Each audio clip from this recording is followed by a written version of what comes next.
તમને બધાને ખબર છે કે હીરા કાર્બનના બનેલા છે. કાર્બન એટમ છે એના હીરા બનેલા છે.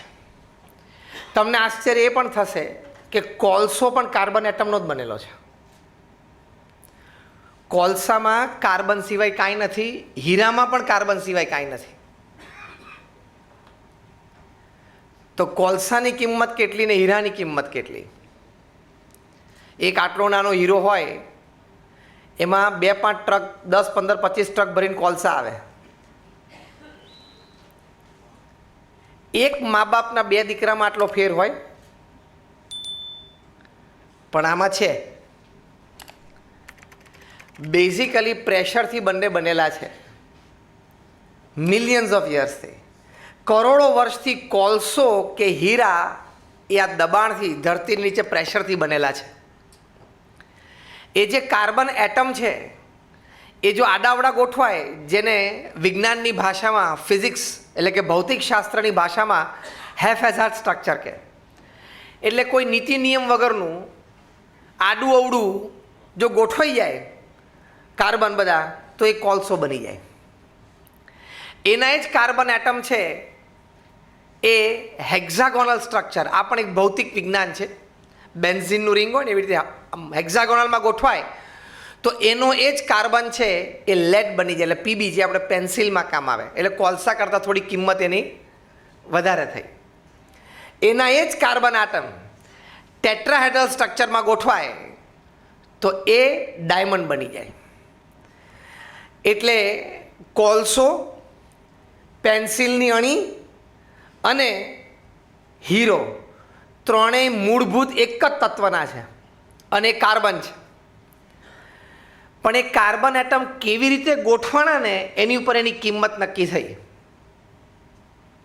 એની ઉપર એની કિંમત નક્કી થઈ.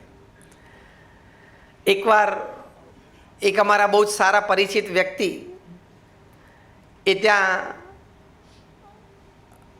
આવ્યા હતા મંદિરે અને કે સ્વામી, મારી પાસે એક મોટી જણસ છે, મારે ભગવાન પાસે પ્રસાદીની કરાવી છે, એટલે સારા ભાવે વેચાય, દ્રષ્ટિ કરાવી હતી. તો આટલું નાનું આઈટમ કાઢી, આટલો નાનો હીરો હતો, આમ 1.5 વીઘા જેટલો. પછી સાહજિક મેં પૂછ્યું, મેં કોની કિંમત કેટલી? તો કે સાહેબ તમે બોલો ને. મેં કહ્યું ભાઈ આ તો અમારી લાઈન છે જ નહીં. માણસની કિંમત કાઢવી હોય તો હમણાં 5 મિનિટ વાતો કરીને કાઢી લઉં. એની જોડે હું 5 મિનિટ વાત કરું એટલે એની કિંમત કાઢી લઈશ. પણ હવે આ હીરા અમારો વિભાગ નથી. એટલે એણે કહ્યું કે સ્વામી તોય એસ્ટિમેટ કરો. મેં કહ્યું હશે ભાઈ 5, 25, 50 લાખનો હીરો. તું બહુ આવું પૂછે એટલે 1 કરોડ 2 કરોડનો હશે. મને કે સ્વામી આ 22 કરોડનો હીરો છે. આટલો નાનો હતો, આમ 1.5 વીઘા જેટલો. 22 કરોડનો હીરો. મેં રસ્તામાં હમણાં આ પ્રસંગ કહેલો. કાર્બન એટમ અંદર જો ટેટ્રાહેડ્રલ સ્ટ્રક્ચરમાં ગોઠવાય એટલે હીરો બની જાય, અને ગમે તેમ ગોઠવાય એટલે કોલસો બની જાય. હવે આવો એક 22 કરોડનો હીરો હોય, એમાં કેટલા કોલસા આવે, કેટલી ટ્રક આવે? અગણિત. અડધું સુરત ભરાઈ જાય કોલસાથી. માણસની વાત પણ આમ છે. દરેકના શરીરમાં લાલ લોહી દોડે છે. દરેકને ભગવાને બુદ્ધિ, શક્તિ, આવડત આપ્યા છે. દરેકને કાન, નાક, આંખ, હાથ, પગ આપ્યા છે. પણ કઈ ભાવનાથી તમે જીવો છો, કયા વિચારોથી જીવો છો, કયા હેતુથી જીવો છો, એની ઉપર તમારી કિંમત કોલસો કે હીરો એ નક્કી થાય છે. જેમ પેલા કાર્બન એટમ કેવી રીતે ગોઠવાય એની પર કોલસો અને હીરામાં તફાવત પડી જાય છે, એમ ભાવના, વિચારો અને હેતુ, આ 3 તમારા કેવા છે, દરેક નાનામાં નાની ક્રિયા પાછળના કે તમારા મોટા પ્રોજેક્ટ પાછળ, એની પર તમારી કિંમત નક્કી થઈ જાય છે. જો ડાયમંડ બન્યા તો ડાયમંડ માટે તમારું સૌથી પ્રસિદ્ધ સૂત્ર છે, દે બેયર્સે આપ્યું છે, ડાયમંડ્સ આર ફોર એવર. કીધું છે ને, આર ફોર એવર એટલે કાયમ માટે છે. એમ તમારી કિંમત કાયમ માટે થાય. પણ એ ડાયમંડ જેવા થવું પડે. ડાયમંડનો ધંધો કરતાં કરતાં કોલસા જેવા ના થવાય. હા, ખબર પડી ગઈ એક વાક્યમાં? કોકનું 2-4 જણાનું લઈને પછી આમ હાથ ઊંચા નહીં કરી દેવાના, તો એ કોલસા જેવા થયા કહેવાય. તો ડાયમંડનો ધંધો કરતાં કરતાં કોલસા જેવો થઈ ગયો. એને ચોખ્ખી દેશી ભાષામાં શું કહે છે? ઉઠી ગયો. એ જ્યારે ઉઠે ને ત્યારે બહુ જાગતો હોય. ખબર પડી?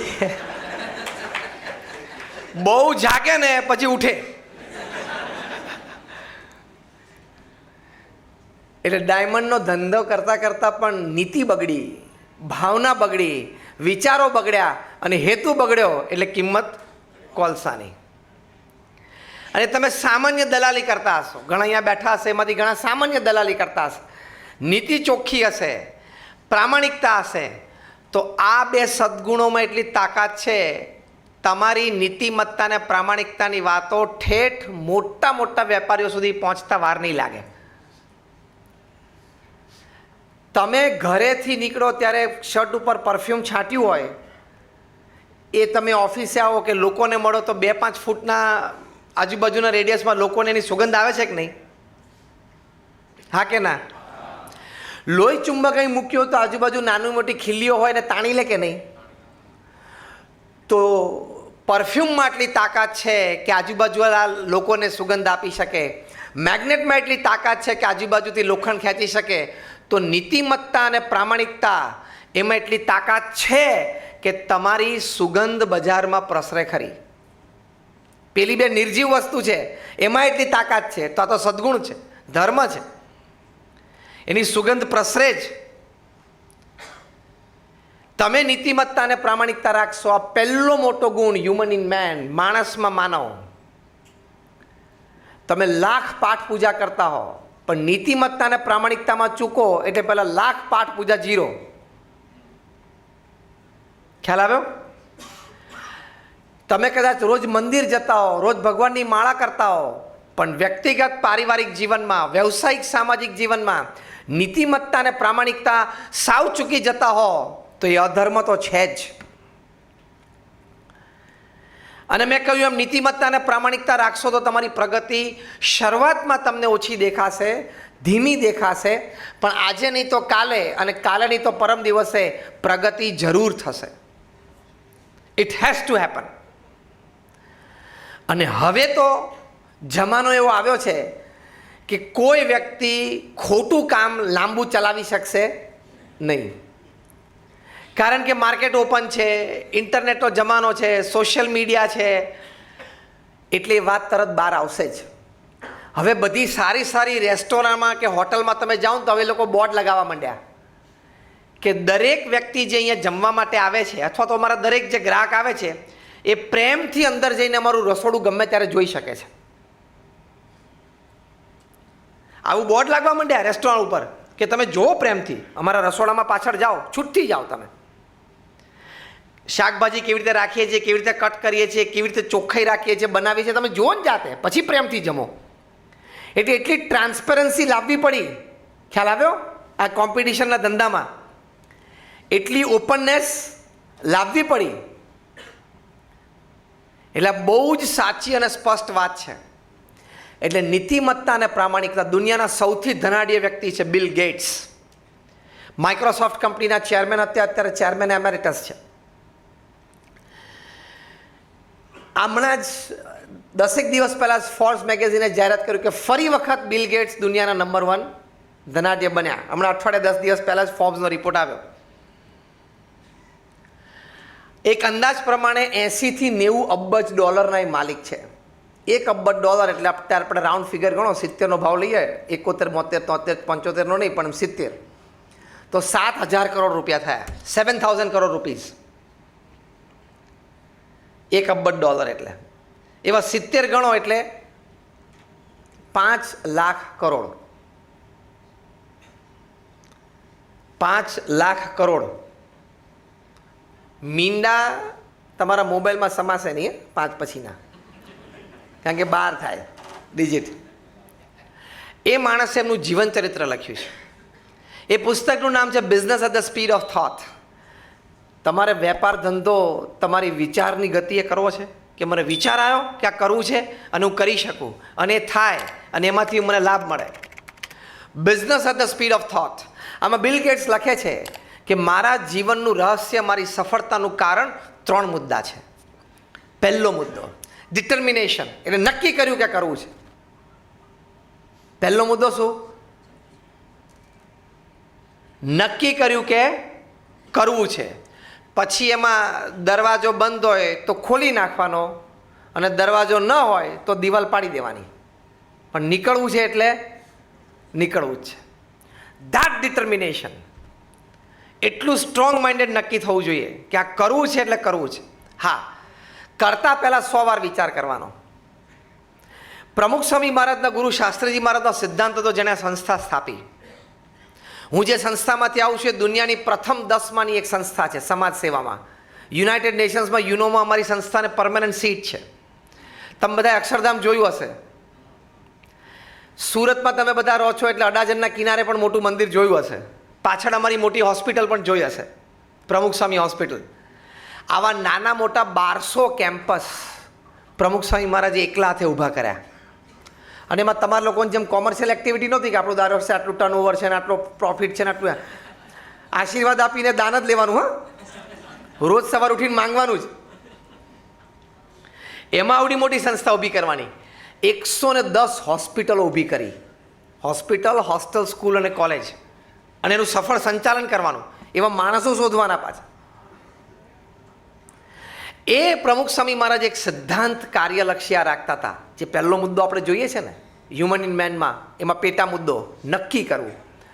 પ્રમુખ સ્વામી મહારાજ એક સરસ સિદ્ધાંત શીખવાડતા ને એ પ્રમાણે પોતે કરતા. એ એમના ગુરુ શાસ્ત્રીજી મહારાજ પાસેથી આ સિદ્ધાંત શીખેલા. શું? કોઈ પણ કાર્યના આરંભ પહેલાં 100 વાર વિચાર કરો કે આ કરું કે ના કરું, એમાં લાભ કેટલો, ગેરલાભ થાય તો કેટલો, એ શાંતિથી વિચાર કરવાનો. પણ 100 વાર વિચાર કર્યા પછી તમે નક્કી કરો કે આ કરવું છે. 100 વાર વિચાર કર્યા પછી એમ નક્કી કરો કે આ કરવું છે, પછી 100 વિઘ્નો આવે ને તો પણ ઊભા નહીં રહેવાનું, થવું જ જોઈએ. આ સિદ્ધાંત, આ હ્યુમન ઇન મેનમાં પ્રથમ મોટી વાત છે. બિલ ગેટ્સે બીજો મુદ્દો લખ્યો, ઇન્ટેન્સ હાર્ડ વર્ક, પ્રચંડ પુરુષાર્થ. પુરુષાર્થમાંથી કોઈ દિવસ પાછું ના પડવું, શરમાવું નહીં, ખચકાવું નહીં. કારણ કે પુરુષાર્થ છે એ મનુષ્ય જીવનનું કર્તવ્ય છે. કર્તવ્યથી એક સ્ટેપ આગળ ગૌરવ છે. તમે 8 કલાક કામ ન કરો તો તમને સૂવાનો, ખાવાનો અને પીવાનો અધિકાર જ નથી. અમે પણ 8 કલાક કામ કરીએ છીએ, બધાય કરવું પડે. You have to work. અને કુદરતની દેણ છે કે પૃથ્વી ઉપર જીવ સૃષ્ટિ માત્રમાં પુરુષાર્થનું એલિમેન્ટ મૂકી દીધું. આપણે કહે છે ને સિંહ છે જંગલનો રાજા છે, તો પણ સવાર ઉઠીને એને દોડવું તો પડે. વાઇલ્ડ લાઈફ એનાલિસ્ટ એવું કહે છે કે એવરેજ કોઈ પણ હિંસક પ્રાણી, ચિત્તો હોય, વાઘ હોય, સિંહ હોય, એ રોજ 12 થી 15 કિલોમીટર ચાલે છે. 12 થી 15 કિલોમીટર ચાલે ત્યારે એને શિકાર મળે. અને દરેક શિકાર કર્યા દોડવા પાછળ બધા શિકાર નથી મળતા. હા, છટકી જાય છે ને શિકાર. તમે વાઇલ્ડ લાઈફ કે ડિસ્કવરીમાં જોયું હશે. એટલે કે દરેક જગ્યાએ આપણે દલાલી સફળ જ જાય એવું નથી થતું.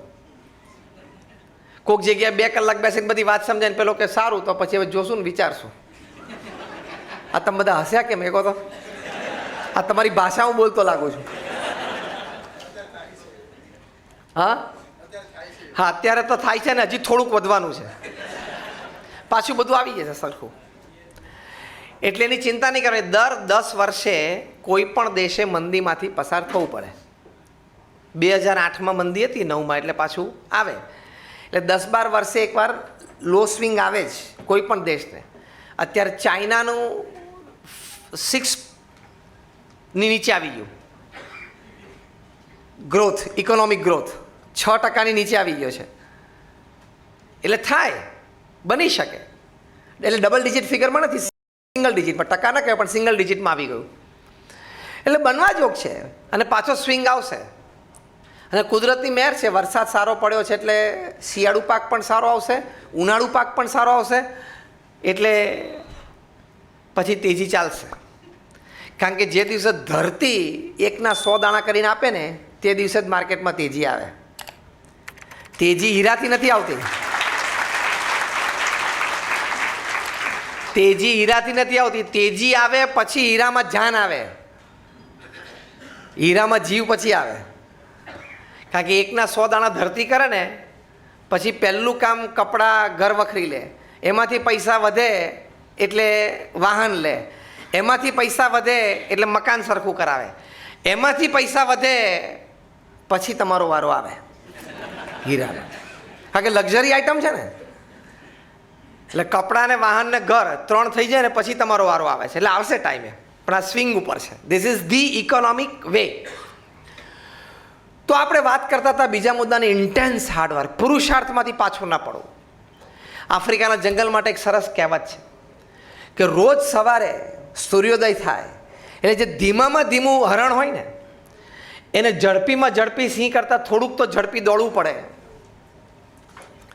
ધીમામાં ધીમું હરણ હોય એને ઝડપીમાં ઝડપી સિંહ કરતાં થોડુંક તો ઝડપી દોડવું પડે, તો એ સાંજ જોવે, નહીં તો એનો શિકાર થઈ જાય. અને ધ સ્લોએસ્ટ લાયન, જે ધીમામાં ધીમો સિંહ હોય ને એને ધીમામાં ધીમા હરણ કરતાં થોડુંક તો ઝડપી દોડવું પડે, નહીં તો એ સાંજ ના જોવે કે ભૂખ્યો મરી જાય. આ વાર્તા લખીને શું લખવામાં આવ્યું છે કે તમે સિંહ હો કે હરણ, સૂર્યોદય થાય એટલે દોડવું તો પડે. તમે મેન્યુફેક્ચરર હો કે ટ્રેડર હોય કે દલાલ હોય, સૂર્યોદય થાય એટલે દોડવું તો પડે. એ સિદ્ધાંત છે. ગૃહસ્થ હો કે સાધુ હો, સૂર્યોદય થાય એટલે દોડવું તો પડે જ. એટલે એ પુરુષાર્થનું એલિમેન્ટ છે. પ્રચંડ પુરુષાર્થથી જ વ્યક્તિ એ બહાર આવી છે. અને પુરુષાર્થ એક એવું તત્વ અને એવો સદ્ગુણ છે કે પછી ભગવાન એને સહાય કરે. તમારો નીતિમય પુરુષાર્થ હોય, ethical hard work, God has to help you. તમારું પ્રારબ્ધ ફરે જ. જરા એમ માની ન લેતા કે મારું પ્રારબ્ધ ઓછું પડે છે, એનો એક સ્વિંગ, એનો એક ભાગ આવી જાય. પણ તમે નીતિમત્તા રાખીને પુરુષાર્થ કરો તો આજે નહીં તો કાલે, અને કાલે નહીં તો પરમ દિવસે પ્રગતિ થાય અને થાય જ. એટલે પુરુષાર્થ કરતા રહેવું. નહીં થાય, નથી ગમતું, નહીં ફાવે, આપણું આ કામ નહીં, આમાં મજા નહીં આવે, આ બધા શબ્દો કાઢી જ નાખવાના. કયા શબ્દો રાખવાના? થાય જ. પુરુષાર્થ હું કરીશ એટલે થાય જ, બને જ. આણે કર્યું તો હું કરી શકું. As simple as that. અને પુરુષાર્થથી માણસ કેવું પરિણામ લાવે છે. દુનિયામાં કોઈ પણ ક્ષેત્રમાં તમે જુઓ, નીતિમય પુરુષાર્થ કર્યો તો વ્યક્તિએ કેટલી પ્રગતિ કરી. હવે તો ઇન્ડસ્ટ્રીયલ રિવોલ્યુશન 4.0 આવે છે. હમણાં ઇન્દોરમાં એક ઇન્ટરનેશનલ મેનેજમેન્ટ કોન્ફરન્સમાં મારે બોલવાનું હતું. ઇન્ડસ્ટ્રીયલ રિવોલ્યુશન 4.0 એટલે એમાં AI આવશે, આર્ટિફિશિયલ ઇન્ટેલિજન્સ આવશે. જે કંઈ તમે કામ કરી શકો છો બધું જ રોબો કરશે, મશીન મેન કરશે. ફૂલ ટાઈમ સેક્રેટરી તરીકે પણ એ કામ કરશે. એ આર્ટિફિશિયલ ઇન્ટેલિજન્સ AI આવશે. અને આખી દુનિયાની પહેલી મોટી યુનિવર્સિટી અબુધાબીમાં શરૂ થઈ આર્ટિફિશિયલ ઇન્ટેલિજન્સ. એટલે તમે સમજો ને, મશીન જ પણ એ માણસના જ આકારમાં. ખાલીમાં તમે ફીડ કરો, બધું જ એ કરી શકે. તમને સજેશન પણ આપી શકે પૂર્વ અનુભવ પરથી. બહુ જ વિકાસ થશે આર્ટિફિશિયલ ઇન્ટેલિજન્સનો. હવે એમાં જો તમે માણસે પુરુષાર્થ કર્યો તો ત્યાં સુધી પહોંચ્યો. એક દિવસ માણસને મન થયું કે આ ઉપર થાળી જેવું ચમકે શું, તો કે ચંદ્ર કહેવાય, ચલો ત્યાં જઈએ. પહોંચી ગયો. દરિયો જોઈને એમ થયું કે આ નીચે શું હશે, શું આ ઊંડો કેટલો હશે, લાઈન મારો ને ડૂબકી. તો જઈ આવ્યો નીચેથી કાઢી આવ્યો. પછી કે ધૂળ થોડીક ખોદું, હજી વધારે ખોદું તો કે હજી વધારે ખોદું તો બધું કાઢ્યું કે નહીં? કોલસાથી મળીને હીરા કાઢ્યા કે નહીં? હજી હીરાને, હવે આ સ્ટેટમેન્ટ તમે યાદ રાખજો, બહુધા તો આપણી પેઢીની પછીની પેઢી તો જોશે જ. હીરાની કિંમત પ્લાસ્ટિક જેવી થઈ જાય એવી આઈટમો પણ હજી અંદર પડી છે, નીકળશે હજી. કે એની સામે હીરો કેવો ગણાશે? અત્યારે હીરાની સામે કોલસો કેવો ગણાય છે, કે પ્લાસ્ટિક કેવું ગણાય છે, એવું એ આઈટમની સામે હીરો ગણાશે.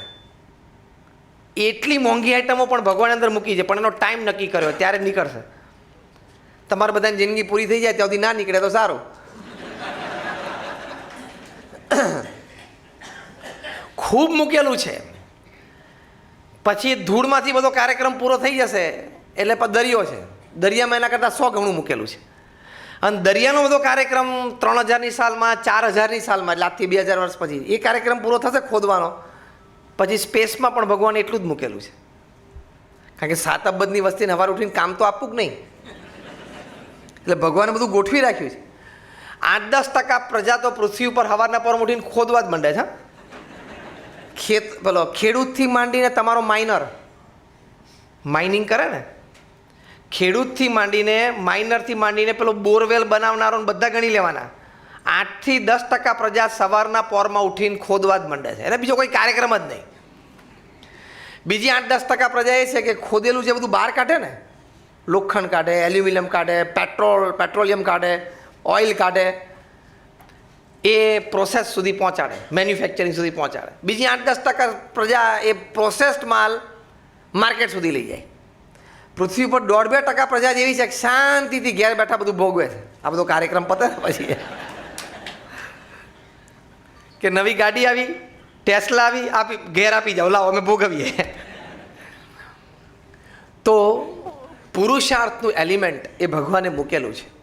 બધું જ ધરતીમાં અને પાણીમાં ભગવાને મૂક્યું. પછી માણસને બુદ્ધિ આપી કે હવે તું ખોદીને બહાર કાઢી અને આમાંથી 2 ભેગું કર, 3 ભેગું કર, ઓછા વત્તા પ્રપોર્શનમાં ભેગું કર, નવી આઈટમો બનાવ અને તારોય ટાઈમ પાસ થાય 70-80 વર્ષનો પૃથ્વી ઉપર, તારોય મગજ બગડે નહીં, થોડુંક ખાઈ પીને આનંદ કરી લે. એટલું બધું ભગવાને ધૂળમાં મૂકેલું છે. એટલે પુરુષાર્થનું તત્વ એ ભગવાને મૂકેલું છે. પુરુષાર્થમાંથી કોઈ દિવસ પાછા ન પડો. પ્રમુખ સ્વામી મહારાજ તો એક સંત, એમણે એમના જીવનમાં જે પુરુષાર્થ કર્યો, અનબિલિવેબલ. 18,000 ગામડાઓમાં જાતે ગયા. કોકને વોટ લેવા જવું હોય ને તોય ના જાય. 18,000 ગામડામાં જવું એટલે દુનિયાના 60 દેશોમાં 18,000 ગામડાઓ. જ્યારે પ્રમુખ સ્વામી મહારાજની ઉંમર 60, 65, 70, 72 અને 75 હતી ને, ત્યારે પ્રમુખ સ્વામી મહારાજ રાત્રે 10:30 ને 11 વાગ્યા સુધી આદિવાસીના ઝૂંપડામાં બેસીને એને નિર્વ્યસની કરતા મેં જોયા છે.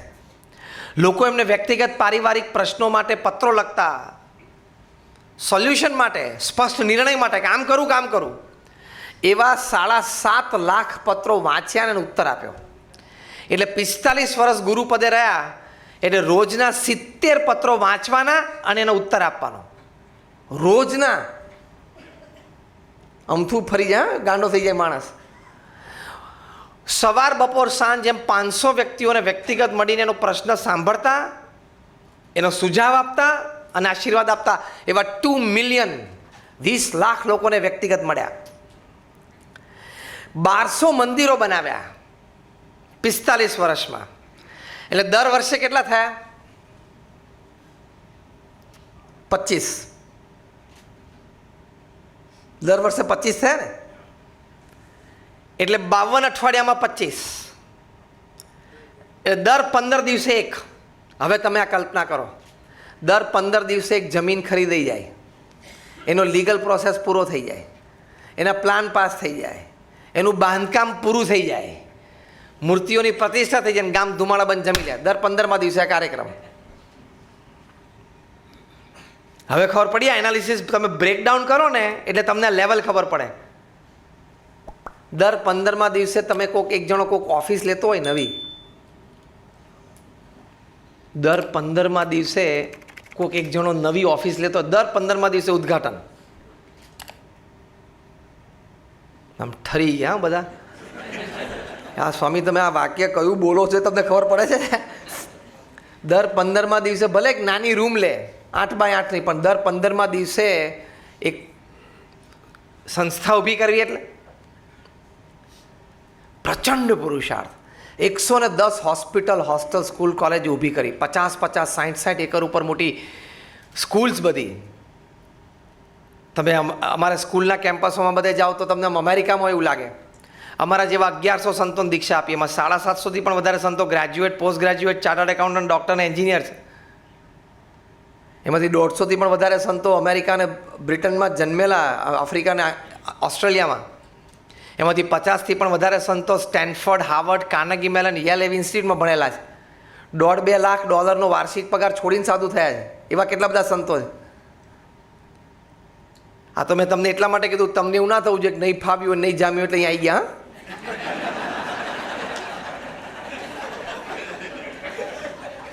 સંતોને જોવે ને એટલે લોકોને તો આને બહુ ફાવ્યું હોય એવું લાગતું નથી.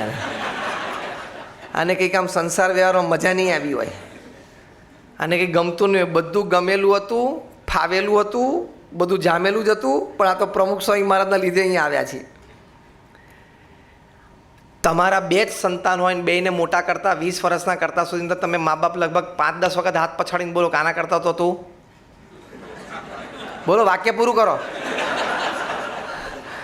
વાક્ય પૂરું કરો. આના કરતા તો તું, ઘણા બધા વાક્યો હોય છે ને.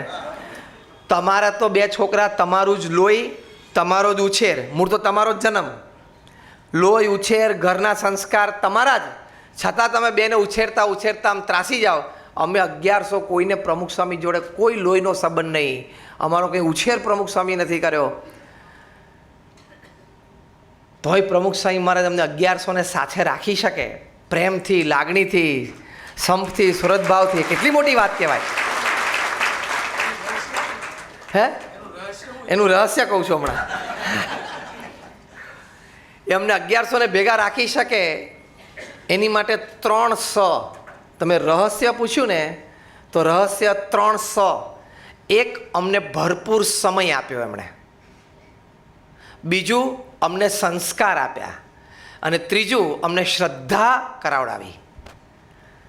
તમે પણ જે વ્યક્તિ સાથે સંબંધ આજીવન રાખવો એમાં 3 વાત આપવાની: સમય, સંસ્કાર અને શ્રદ્ધા.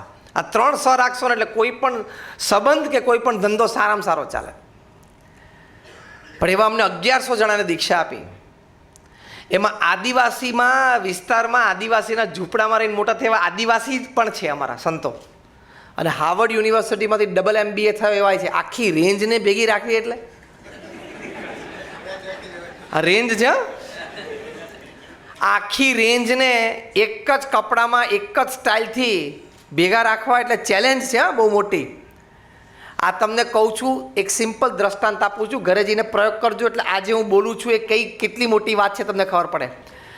તમારા દીકરાની હેરસ્ટાઇલ તમે બદલાવાનો પ્રયત્ન કરજો.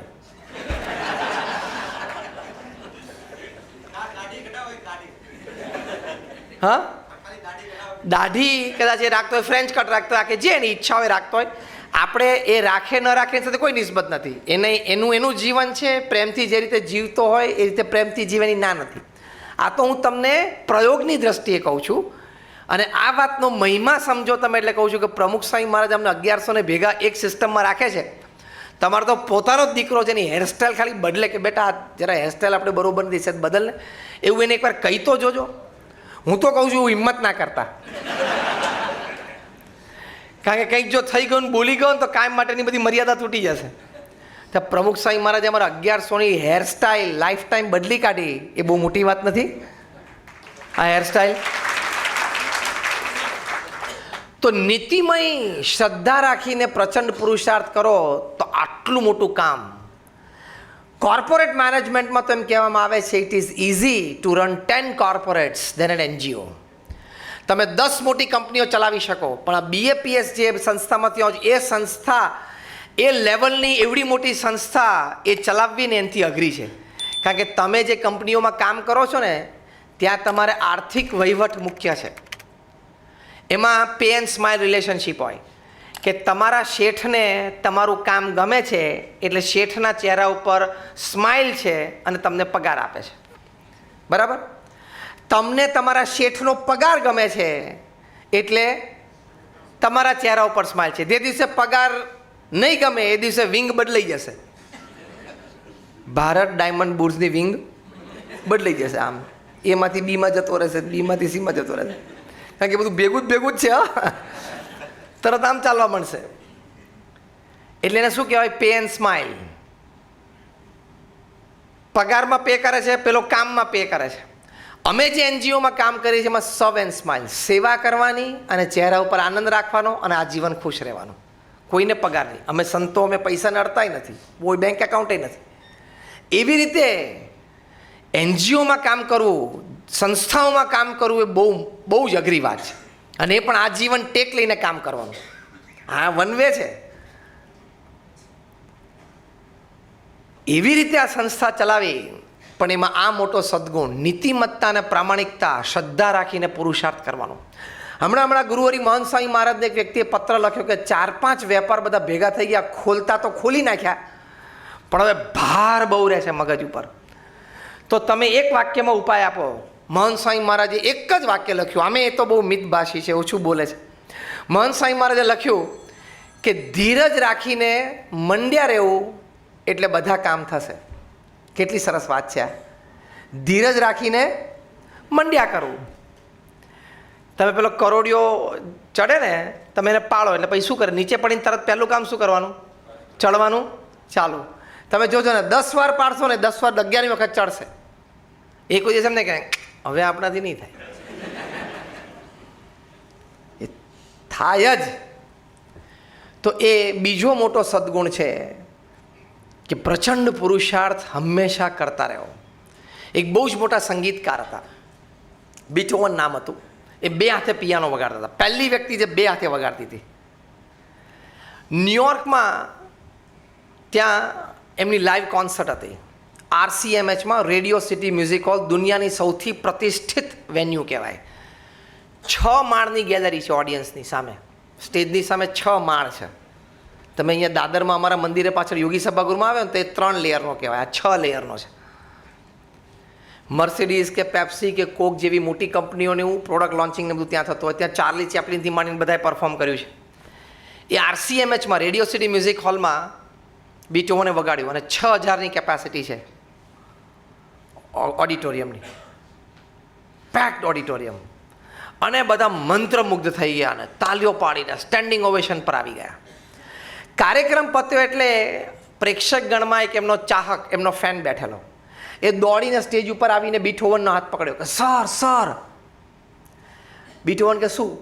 કે સર હું પણ પિયાનો વગાડું છું. બહુ સારી વાત કહેવાય. પેલો કે સર પણ મારી ઈચ્છા છે કે મારે તમારા જેવું વગાડવું છે. સર કે સારું, એમાં શું, વગાડાય. ઠંડા કલે છે બીથોવન જવાબ આપે. પેલો કે સર પણ હું તમારી જેવું વગાડી શકું? બીથોવન કે પહેલાં તું વિશ્વાસ રાખ કે તું મારા જેવું વગાડી શકીશ. તું આ શંકા મનમાં ન રાખ, ડોન્ટ ડાઉટ યોર સેલ્ફ. તો કે સર પણ તમારે જેવું વગાડું? તો કે વગાડી શકે. તો કે સર એક ટીપ આપો ને, એટલે કે એક માર્ગદર્શન આપો ને, કે તમારે જેવું મારે વગાડવું હોય તો. એ પણ અહીંયા ન્યુયોર્કમાં, એ પણ RCMHમાં, એ પણ લાઈવ પરફોર્મન્સમાં, લાઈવ કોન્સર્ટમાં. Sir give me a tip, give me a tip, એક ટીપ આપો. બીથોવન કે ટીપ બહુ સિમ્પલ છે. તો કે સર કોને? બીથોવન કે 18 કલાક રોજના 40 વર્ષ, 41મા વર્ષે વગાડીશ. મારા જેવું વગાડવું હોય સિમ્પલ, રોજના 18 કલાક વગાડવાનું 40 વર્ષ સુધી, એટલે 41મા વર્ષે તું મારી જેવું વગાડીશ. એ કક્ષાએ પુરુષાર્થ વગર પહોંચાતું જ નથી. પ્રચંડ પુરુષાર્થ. તમે શું પછી કહીશું નહીં, પછી એમાં કશું ના હોય. એક્શન ખબર પડી ગઈ તમને? એક તો તમાકુ ચોડે, બગાસું ખાતો હોય અને પછીની એને ખબર નથી એટલે કોકને પૂછ્યા શું પછી શું ચાલે? કશું નહીં, તારે કંઈ કરવાનું જ નથી, તારે આખી જિંદગી આમ જ કરવાનું છે.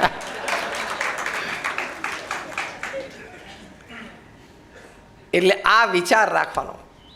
સચિન તેંડુલકર આટલા મહાન જન્મજાત ક્રિકેટર કહેવાય, ગોડ ગિફ્ટેડ બેટ્સમેન, કે જેને ભગવાને સ્પેશિયલ કેસમાં પૃથ્વી પર મોકલ્યા ને અમુક માણસોને, એમાંના એક માણસ આ કહેવાય કે બેટ લઈને જન્મ્યા, એવું કહેવાય. God of cricket. એમને 20 વર્ષ આંતરરાષ્ટ્રીય ક્રિકેટના પૂરા થયા ટાઈમ્સ ઓફ ઇન્ડિયા એમનો ઇન્ટરવ્યૂ લીધેલો, આખી પૂર્તિ હતી. એ પૂર્તિ હજી મારી પાસે કોપી છે. એમાં એમને પૂછ્યું કે તમારી સફળતાનું રહસ્ય શું? આટલા ટેલેન્ટેડ માણસ જેની પાસે આવડી મોટી કળા, એ પણ એમની સફળતાના રહસ્ય માટે શું બોલ્યા કે 20 વર્ષ અત્યારના, અને એ પહેલાં 4 વર્ષ હું નાનો હતો ત્યારથી રમતો, એટલે કે 24 વર્ષના મારા ક્રિકેટમાં 365 દિવસ વર્ષના એમાંથી એક પણ દિવસ એવો નથી કે જ્યારે સવારે 6 વાગે નેટ ઉપર જઈને પહેલો બોલ ના રમ્યો હોય. પહેલા 500 બોલ રમવાના. 24 વર્ષમાં એક પણ દિવસ બાકી નહીં. ત્યારે પેલા આશ્ચર્યથી પૂછ્યું કે સર તમે આગલા દિવસે સેન્ચુરી કે ડબલ સેન્ચુરી કરી હોય તો, એટલે કે તમે સારા ફોર્મમાં હો, નિકમાં હો તો. સચિન બોલ્યા તો પણ બીજા દિવસે સવારે 6 વાગે નેટ પર પહોંચી જ જવાનું. આ નિયમ જ પૃથ્વી ઉપર ગમે ત્યાં હોય. એટલે નીતિમત્તા, આવી નિયમિતતા, પુરુષાર્થ, શ્રદ્ધા, એનાથી કામ થાય જ. તમે દિલ્હીનું અક્ષરધામ જોયું હશે. કેટલે દિલ્હીનું અક્ષરધામ જોયું? હાથ ઊંચો કરો. લગભગ બધાએ. 110 એકર ઉપર એ અક્ષરધામ પ્રમુખ સ્વામીએ સંકલ્પ કર્યો 5 વર્ષમાં પૂરું કરવું છે. પહેલાં તો દિલ્હીમાં યમુનાના કિનારે 110 એકર જગ્યા. દિલ્હીમાં તમે કોઈને પણ મળો ને તો એમ કે મંગળ ઉપર તારે પ્લોટ જોતો હોય ને તો અપાઈ દો, દિલ્હીમાં રહેવા દે, એવું તંત્ર છે બધું ત્યાં. એ યમુનાના કિનારે. એ રેસિડેન્શિયલ ને કોમર્શિયલ પ્રોજેક્ટ નહીં, બાંધીને વેચવાનો નહોતો. હા, પથ્થરનું બાંધકામ પાછું. સોમપુરા જેણે અક્ષરધામ ડિઝાઇન કર્યું, એ સોમપુરાએ કીધું કે સ્વામી 35 વર્ષ થશે આ બાંધતા. ઘણા બધા પ્રોજેક્ટ ઉત્તર ગુજરાતમાં બીજા 2-3 સંપ્રદાયોના ચાલે છે. 70 વર્ષ પૂરા થયા, ત્રીજી પેઢી કામ કરે છે. નકશીકામ હજી પૂરા નથી થયા, અને અક્ષરધામના લેવલના જ પ્રોજેક્ટ છે. પ્રમુખ સ્વામી કે મારે 5 વર્ષે જોઈએ છે, કરવો જ છે. તો કે સ્વામી એટલા કારીગરો જ નથી, તમને વધુમાં વધુ 2-2,500 કારીગરો મળે. આમાં 7,000 કારીગરો, 5,000 કારીગરો એ લેવલના ફિગર્સથી અમુક ટાઈમ પીરિયડથી કામ કરતા હોય ત્યારે બધું કામ થશે. પ્રમુખ સ્વામી મહારાજે વિચાર્યું, પહેલાં બેન્ચમાર્ક બાંધી દીધો કે 5 વર્ષમાં કરવું જ છે. હવે શું જોઈએ નક્કી કરો. જો મહાપુરુષો આવી રીતે કામ કરતા હોય, this is human in man. First decide the goal, કે અહીં જવું છે. તો કે રસ્તો નથી, એ રસ્તો પછી હું કરી લઈશ. પહેલાં ક્યાં જવું છે નક્કી કરી નાખો. ખબર પડી? ક્યાં અને કેટલે. પ્રમુખ સ્વામી મહારાજ નક્કી કર્યું કે 5 વર્ષમાં કરવું છે. સોમપુરા કે 35 વર્ષ થાય, જે મંદિરોના બાંધકામ કરતા હોય, ડિઝાઇન કરતા હોય. પ્રમુખ સ્વામી મહારાજ જો નક્કી હતું ને તો ઉપાય સૂજો. આ વાત લઈને ઘરે જજો આજે. કઈ વાત? નક્કી હશે તો ઉપાય મળશે જ. પ્રમુખ સ્વામી મહારાજે કહ્યું કે આ બધા કારીગરોને ભેગા કરો અને આપણે બધાને કહીએ કે તમારા ભત્રીજા હોય, ભાણિયા હોય, તમારા કાકા મામા હોય, કારણ કે તમારા પરિવારમાં એના લોહીમાં કળા તો હોય જ, પણ એટલું કામ ના મળતું એટલે કોઈકે ગામમાં કરિયાણાની દુકાન ચાલુ કરી દીધી, કોઈએ ચાની કીટલી ચાલુ કરી દીધી. એ બધાને આપણે પાછા બોલાવો અને એ બધાને છે ને 6 મહિના તમે ટ્રેનિંગ આપો. કારણ કે 2-4 વર્ષથી 5 વર્ષથી હાથ ચાલ્યો ના હોય તો જરા હાથ સફાઈ કરવી પડે ને. એટલે કે તમે શીખવાડો, એનો ખર્ચો અમે આપશું. થોડો પથ્થર બગડેલો વાંધો નહીં, પણ અમે તમે શીખવાડો. આ લોકોને ગમ્યું. અને પછી પ્રમુખ સાહેબે કીધું અમારા ઘણા બધા પ્રોજેક્ટ આગળ આવશે, તમે ચિંતા ના કરતા. એટલે ફૂલ એમ્પ્લોયમેન્ટ એની કળા પ્રમાણે જ મળશે. અને એ રીતે બધાએ રાજસ્થાનમાં અને ઓરિસ્સામાં ગામડાઓમાં અમારા સંતો ફર્યા. આ બધા કારીગરોના સગાવાલાને ભેગા કર્યા, એ લોકોને સમજાવ્યા, એ લોકો પાછા આવ્યા, પ્રેક્ટિસ કરી, અને એ રીતે કારીગરો ઊભા થયા. 4,000 થી 5,000 કારીગરો. પ્રમુખ સ્વામી નક્કી કરેલું એ પ્રમાણે અક્ષરધામ 5 વર્ષમાં એમણે પૂરું કર્યું. એટલે આ હ્યુમન ઇન મેનમાં આ પણ એક મુદ્દો સમજવાનો, નક્કી કરવું અને નક્કી કર્યા પછી રસ્તો સૂઝે જ અને એ પ્રમાણે કામ થાય જ. એ પ્રમાણે થવું જ જોઈએ. અને એક માણસ નક્કી કરે અને નીતિમત્તા અને પ્રામાણિકતાથી મંડે તો કઈ કક્ષા સુધી કામ થઈ શકે છે એ આપણે જોઈએ છે કે નહીં? અત્યારે આપણે બધા જોઈએ છે ને દેશમાં કે એક માણસ નક્કી કરે, નીતિમત્તા અને પ્રામાણિકતા રાખે, વ્યવહાર છે અને નિર્ણયો છે એટલે એમાં તો થોડી પ્લસ માઇનસ રહેવાના, પણ માણસની દાનત,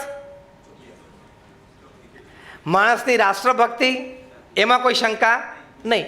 તો આપણે એક નાનું પડીકું વેચવાનું, એમાં કોઈક વખત થાપ ખાઈ જઈએ છીએ, થાય. તો આ તો આટલો મોટો વહીવટ છે, કેવડો મોટો વહીવટ. આપણે અહીં જેટલા બેઠા છીએ ને આપણે બધાનો વહીવટ વ્યવહાર ભેગો કરીએ ને એટલે એમના છાંટામાંય ના આવે. સમજો છો ને શું વાત કરું છું? કેટલું બધું મગજમાં ચાલતું હોય એક સાથે.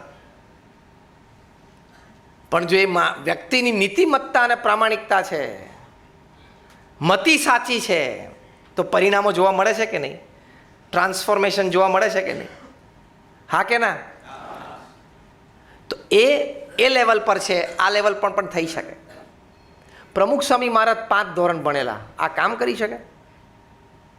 પણ નીતિમત્તા અને પ્રામાણિકતા, ઓછું ભણતર હોય પણ તમારીમાં આ હોય, મહેનત હોય તો આગળ વધાય કે નહીં? આખો પરિવાર સાક્ષી છે કે નહીં? આ જ ભણતર, જે તમારું ગણતર થયું ને એ ભણતર, તો આ બહુ જ મોટો સદગુણ છે. બીજી મોટી વાત, માનવમાં માનવતા, એમાં વ્યસન મુક્તિ ખાસ નિયમ રાખીને રાખજો. જેટલા તમે લોકો અહીંયા બેઠા છો ને વ્યસન કરતા હશો, કારણ કે તમાકુ માણસ માટે બનેલી, હા કે ના? બોલો. કારણ કે માણસ માટે બનેલી હોય તો પૌષ્ટિક થવી જોઈએ ને, તમને શરીરમાં કંઈક 2 તત્વ સારા આપવા જોઈએ ને. એના બદલે તો કેન્સર કરે છે. ભારતમાં રોજ, આપણા દેશની વાત કરું છું, ભારતમાં રોજ 2000 લોકો ટબેકો રિલેટેડ કેન્સરથી મરે છે. એટલે જે કેન્સર તમાકુથી થાય, એ દર કલાકના 82 જણા. આપણે આ પ્રવચનની શરૂઆત કરી, લગભગ 40 મિનિટ થઈ. આપણે હવે 10 મિનિટમાં આ પ્રવચન પૂરું કરશું. 40 મિનિટ થઈ, લગભગ 60 થી 65 વ્યક્તિઓ કેન્સરથી મૃત્યુ પામ્યા છેલ્લી 40 મિનિટમાં. ખાલી ભારતની જ વાત કરું છું, આ સ્ટેટિસ્ટિક્સ છે. તમે એવા પણ જોયા હશે કે 50 વર્ષથી તમાકુ ખાતા હોય, રોજ 10, 15, 25, તો એને કાંઈ ના થાય, તમારી સામે એમને ફરતો હોય, અને સામે 2-4 પડીકી ખાય અને 2-5 વર્ષમાં લાગી પણ જાય કેન્સર. હવે આ રેન્જમાં તમે ક્યાં છો કઈ રીતે ખબર પડશે? તમે કે એમ વાત ના લે. મારા બાજુમાં પેલા કાકા છે ને, 80 વર્ષના થયા, અને એ મને એક દાડો વાત કરતા હતા કે હું તો 7મા ધોરણ 7 વર્ષનો હતો ને, ખેતરે જતો હતો ને ત્યારથી બીડી પીતો હતો. તો 80 વર્ષ થયા કાંઈ નથી થયું, તો આપણને કાંઈ ના થાય. એવું ના હોય, એવું ના હોય. મુકેશ અંબાણીની પાર્ટી તમે જોતો કે આને કંઈ નથી થતું તો આપણે આવી પાર્ટી કરીએ, તું રહેવા દે, પતી જઈશ એમને એમ. મુકેશ અંબાણી રોજના 10 લાખ રૂપિયા વાપરે ને એને કોઈ જ ફેર ના પડે. અહીં જૂના દરિયા કિનારે જઈ અને તમે પેલી 10-10 હજાર લીટરની પાણીની ટેન્કરો 20-25 દરિયામાંથી ભરી લો, તે દરિયામાં કેટલું પાણી ઓછું થાય? કોકને તમે દરિયો પહેલાં દેખાડો, જો કેવું આમ પાણી, તો કે આ બહુ પાણી છે, પછી એને મોકલી દો 2-5 કલાક, અને અહીંયા 25 ટેન્કરો ભર દો, 10-10 હજાર લીટરની મોટી આવે છે ને, પછી પાછો એને બોલાવો કે જો તો કે ઓછું વધતું થયું. એવું આમને છે, એને રોજના 10 લાખ રૂપિયા વાપરે, કોઈ ફેર નથી પડતો. અને તને એમ થાય કે હવે એ માણા છે, આપણે માણા છે, એને હાથ પગ આપણે કરીએ. તું ભૂલથી એનું 10% ચાલુ કર ને, એટલે તારે 10મા દિવસે બાંદ્રા રેલવે સ્ટેશન ઉપર પ્લેટફોર્મ નંબર 1 ઉપર એલ્યુમિનિયમનો વાટકો લઈને બેવાનો વારો આવે. ટૂંકમાં કયું વાત શીખવાની? એના વાદે કરાય નહીં. એમ પેલો 80 વર્ષનો ડોહો ખાતો હોય ને કે આ 50 વર્ષથી ખાય છે, એના વાદે ચડી ના જવાય, કારણ કે નથી થતું, મન કંઈ નહીં થાય, થશે. તમે જે વ્યસન કરો છો ને એની માટે આજે મારે એક આક્ષેપ મૂકવો છે. મૂકી દઉં? જે વ્યસન કરતા હોય એના માથે એક આક્ષેપ મૂકવો, આરોપ મૂકવો છે. તમારે બધાની પરવાનગી હોય તો વડીલોની તો 2 બાજુથી મળી ગઈ, પહેલી લાઈનમાંથી. હવે તમે બધા કહો, મૂકું? તો આક્ષેપ એ છે કે તમે તમાકુ મોઢામાં મૂકો છો એટલે સાબિત થઈ ગયું કે તમને તમારા પત્ની, તમારા સંતાનો અને તમારા મા બાપ પ્રત્યે કોઈ પ્રેમ નથી. હવે આ વાત કેમ હું તમને સમજાવું, હવે તમને કનેક્શન દેખાડું. કારણ કે તમે મોઢામાં તમાકુ મૂકો અથવા સિગરેટ મોઢામાં મૂકો એટલે કેન્સરની શક્યતાઓ તમે વધારો છો. એટલે સબકોન્શિયસ માઇન્ડમાં શું થયું કે ભલે મને કેન્સર થાય, ભલે મારી પત્ની વિધવા થઈ જાય, મને એની કોઈ પડી નથી, ભલે મારા નાના દીકરા દીકરી બાપ વગરના થઈ જાય, મને એની કોઈ પડી નથી, ભલે મારા વૃદ્ધ મા બાપને બિચારાને કોઈ સેવા કરનારો મટી જાય, મને આ પડીકી વધારે વાલી છે, એવું સાબિત થયું ને. એટલે હવે તમે જે તમાકુ ખાતા હોય કે સિગરેટ પીતા હોય, હું તમને મોઢે કહું છું કે તમને તમારા પત્ની માટે પ્રેમ નથી, તમારી પત્ની વિધવા થઈ જાય એ તમને કોઈ પડી નથી. હવે મારું આ સ્ટેટમેન્ટ ખોટું હોય તો મને કહો. ઘનશ્યામભાઈ વાત બરોબર થઈ? રાહુલ, ધીરુભાઈ બરોબર થઈ ને? આમ ઝાટકો લાગે એવી વાત છે, છાતીમાં વાગી. તમે તમાકુને અડ્યા એટલે તમારી પત્ની વિધવા થઈ જાય નહીં, તમને કોઈ પડી નથી. હવે ખાલી તમે કલ્પના કરો કે તમે જતા રહ્યા કેન્સરથી, પાછળથી તમારા પત્ની, નાના સંતાનો, તમારા કંઈ ભાઈ બહેન અથવા વૃદ્ધ માતા પિતા, એને જીવન પૂરું કરવાનું, તમારા પત્નીને વિધવા તરીકે છોકરા મોટા કરવાના, એને ભણાવવાના, એ તો આખું પરિવારમાં આ ઉપાધિમાં આવી જાય ને. અને ભૌતિક વ્યવસ્થા તો નાની મોટી થઈ, ઇમોશનલ સપોર્ટ કેવો તૂટી ગયો. કોણ એવું ઈચ્છો છો કે તમારી પત્ની વિધવા થાય? એ આંગળી ઊંચી કરો. સીધો હાઈ ડોઝ જ આપું છું, શું છૂટે. કોઈ એવું ઈચ્છતા નથી કે તમારા પત્ની વિધવા થાય, પણ તમે તમાકુ ખાવશો તો ઇનડાયરેક્ટલી તો એવું થઈ જ ગયું. કેમ લાગે છે વાત? વાત કેમ લાગે છે?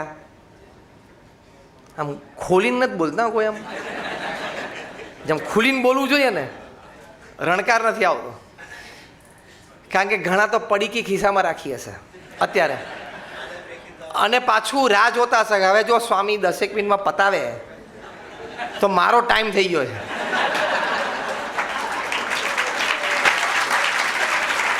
હવે આ કોક આ સ્વામીને સમજાવો કે વહેલું પતાવે તો શું મારે ટાઈમ, કારણ કે હું અહીંયા 45 મિનિટથી બેઠો છું, કલાકથી, અને કલાકથી કંઈ ગયું નથી.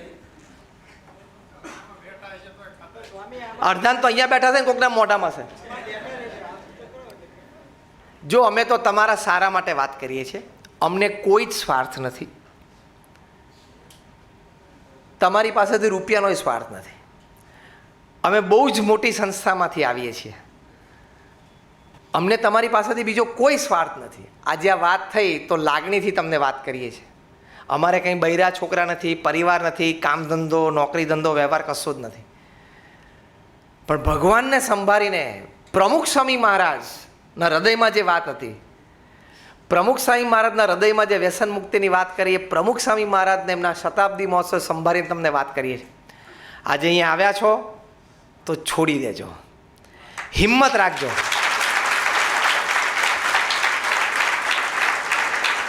અમે પ્રાર્થના કરશું કે છૂટશે, અને તમે પણ જો છોડી શકો તો મરદ,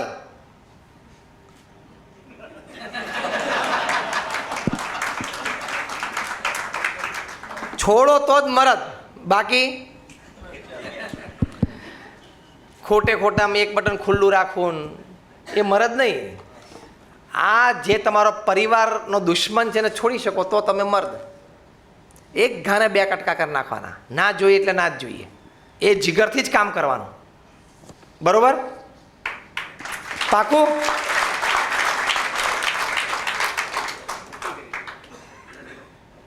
એટલે તમે ચરોતરમાં જાઓ ને જ્યાં તમાકુ ઉગે છે, દુનિયાનો એકમાત્ર પાક આ એવો છે કે જેના ખેતરને વાડ હોય નહીં. તમે રોડ, હું તો ત્યાં ભણ્યો છું, મેં મારી કોલેજ ત્યાં કરી છે. રોડ હોય, રોડ પછી ફૂટપાથ હોય, ને ફૂટપાથ પછી ખેતર ચાલુ થઈ જાય. કેમ? તમાકુના ખેતરને વાડ હોય નહીં. કારણ આપીને સમજાવો, 2 માર્ક પરીક્ષામાં પૂછે ને. એમાં કેમ ના હોય? ઢોર ના ખાય છે ને મોટું સ્ટેટમેન્ટ ને પોળું સ્ટેટમેન્ટ, જે આપણે પિન પોઈન્ટ કરો, ગધેડા પણ ખાય તો શું અસર થાય? અત્યારે છે ને આ પશુની ભાષા આપણને સમજાતી નથી, ભવિષ્યમાં સમજાશે. વિજ્ઞાન એ પણ લાવશે. જેમ આપણી ભાષા છે ને એમ પશુઓની પણ ભાષા જ છે આખી વ્યવસ્થિત. આપણને ત્યાં કૂતરું ખાલી બસે છે, પણ એના બસવાના ટોન ઉપર નીચે એમાં બધી એક આખી ભાષા રહેલી છે, હકીકત છે. પણ અત્યારે આપણને હજી એનાલિસિસ વિજ્ઞાન એટલું આગળ વધ્યું છે, ભવિષ્યમાં આગળ વધશે તો બધું જ ખબર પડશે. તે દિવસે ખબર પડશે કે ભૂલથી કોઈ ખેતરમાં, એટલે કે તમાકુના ખેતરમાં ગધેડો મોઢું નાખવા જતો હશે ને, એટલે પાછળથી બીજો ગધેડો જે ભૂકે છે ને એ શું કહેતો હશે? એટલે માણા જેવો છો.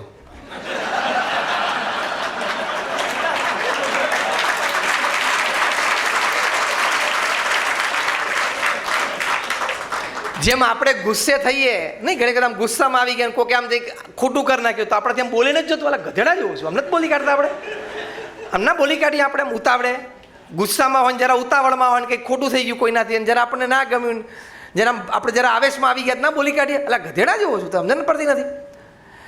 એવું ગધેડો તમાકુના ખેતરમાં નાખે ને ત્યારે આપણે જેમ કોકને કે ગધેડા જેવો છું એટલે એને ગાળ દીધી કહેવાય ને, એમ ગધેડો એકબીજાને ગાળ દે ને ત્યારે આવું બોલે, એટલે માણા જેવો છું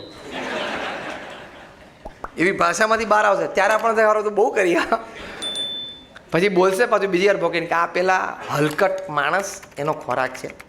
આપણે ખાનદાન માણસો, ખાનદાન ગધેડા, આપણે આમાં મોઢા ના નાખીએ. એટલે આ બે વાત સમજીને, બે વાત વ્યસન મુક્તિમાં યાદ રાખજો કે આપણે ગધેડા કરતાં ઉતરતા થવું નથી, અને બીજું આપણી પત્નીને વિધવા કરવી નથી. એટલું રાખીને આ બે વાત આ છે ને, તમારાથી વ્યસન ના છૂટે ને તો આ બે વાક્ય રોજ મનને સવારના પોરમાં, બપોરે, સાંજે, રાત્રે બોલજો. બોલવાની તો હિંમત કરજો, એટલું તો કરજો. તમાકુ મોઢામાં નાખો ને, હું ગધેડા કરતાં નાનો થઈ ગયો એમ કંઈ નાખજે ને તું, બોલતો ખરો એકવાર મનમાં, એટલે એની ઇફેક્ટ આવવાની ચાલુ થઈ જશે. બોલો ને એટલે એની ઇફેક્ટ આવે. અને તમાકુ મોઢામાં નાખો ને ત્યારે એકવાર વિચાર કરનો કે આ પડીકી મારી પત્નીને વિધવા કરી શકે એમ છે ખરી, એવું એકવાર બોલીને પછી નાખજો, તોય 2, 4, 5 દિવસમાં એની ઇફેક્ટ આવશે. હવે આમ કેટલાને મન થાય છે કે છોડી દેવું છે, આમ જીગર રાખીને.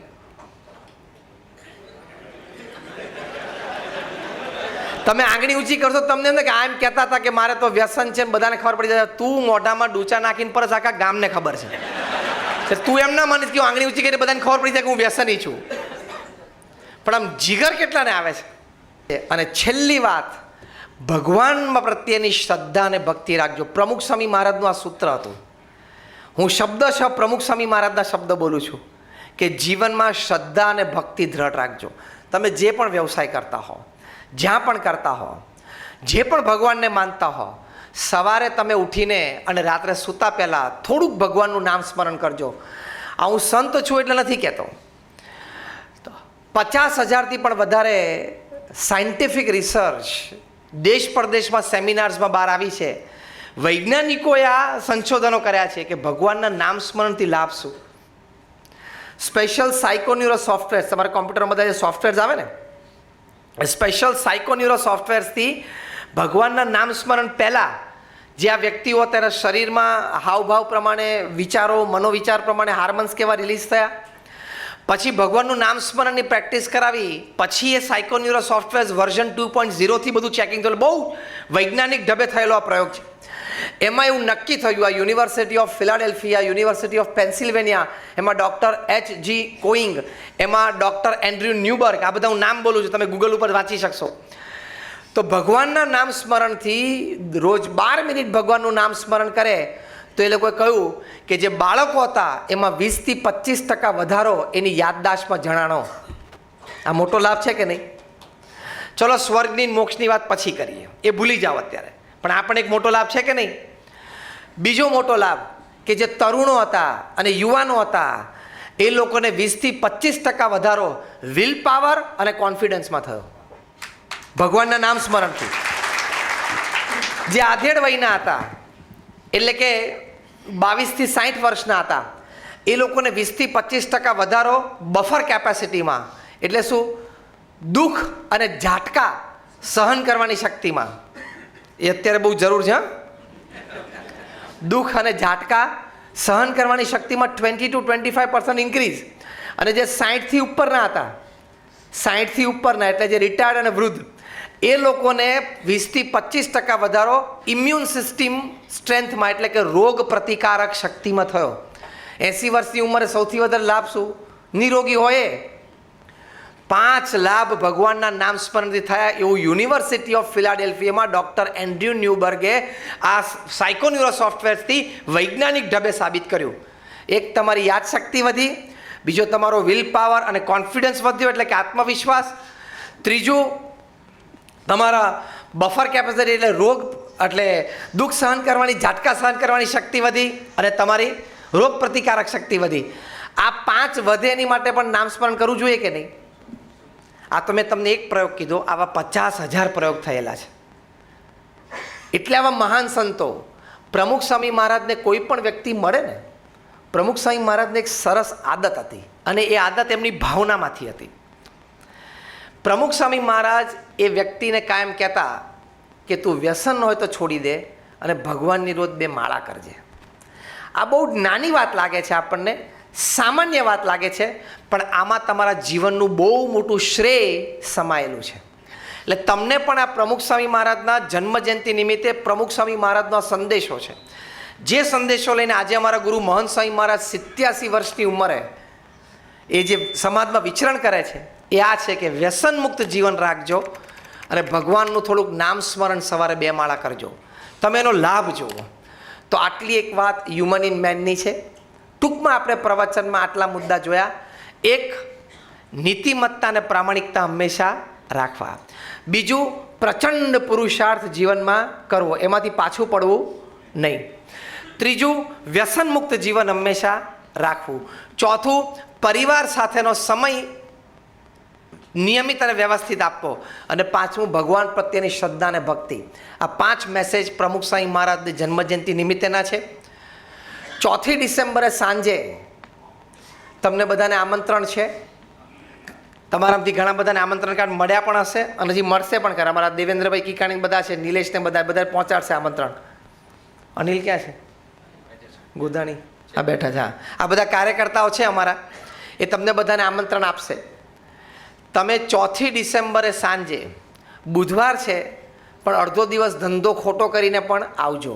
આવો કાર્યક્રમ તમને જોવા નહીં મળે. અત્યારે હું તમારી સામે જ્યારે વાત કરું ત્યારે આખું ડીવાય પાટીલ સ્ટેડિયમ પેક્ડ છે. 45,000 પેક્ડ ઓડિયન્સ બેસશે અને ગ્રાઉન્ડ ઉપર પણ 10,000 થી 12,000 ખુરશીઓ છે.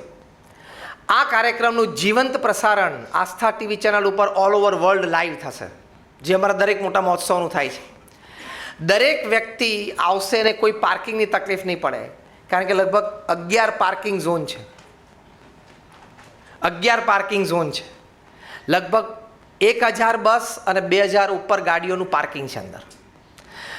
બસને કારમાં ફેરવી નાખીએ તો 3-3 જણનું પાર્કિંગ છે. 500 બસ રાખીને ફેરવી નાખીએ તો એટલે ઇનફ પાર્કિંગ બધા માટે છે. અમારા 8,000 સ્વયંસેવકો BAPSની ટી શર્ટમાં આખો મહોત્સવ ચલાવશે. 4 કલાકના કાર્યક્રમમાં 8,000 સ્વયંસેવકો છે. એટલે તમને ટ્રાફિકમાં બધે ગાઈડ કરશે.